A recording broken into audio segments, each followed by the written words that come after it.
We're checking out this week's health headlines. WGN Morning News medical contributor and Northwestern Medicine physician Dr. Lauren Streicher is here. Good morning. Good morning. All right, first thing is about body position and how it affects medicine you take. Yeah, this is fascinating. I mean, this is really news you can use because it turns out that the position that you're in when you take a pill is going to determine how quickly that pill is going to work. And the reason is the pill doesn't start to work until it gets into the intestine, so it leaves the stomach and gets absorbed into the bloodstream. And because of the shape of the stomach, the position you're in when you take the pill is going to determine how quick it leaves the stomach.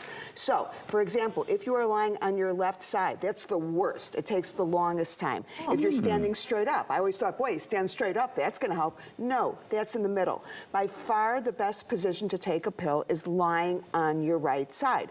So in this study, specifically, they gave people a pain pill. You want that to work fast, right? And in the people that were lying on their right side, 10 minutes it started to work. The people that were on their left side, over 100 minutes. So we're not talking a little difference, we're talking a huge difference. So you should lay on your side for 10 minutes? On your right side, when you swallow the pill and immediately lay on your right side.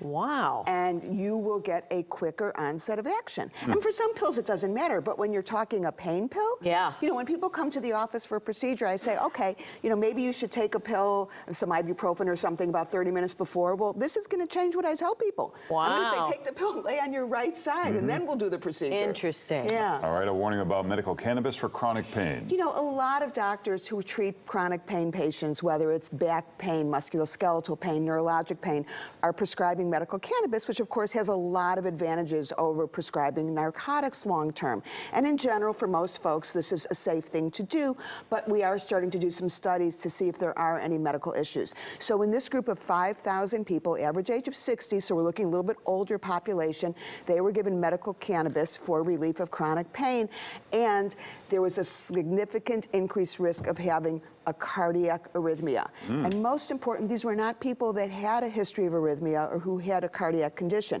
Now, the good news is they weren't fatal arrhythmias. But the point is I think everybody thinks that cannabis is without any possible side effects, any repercussions.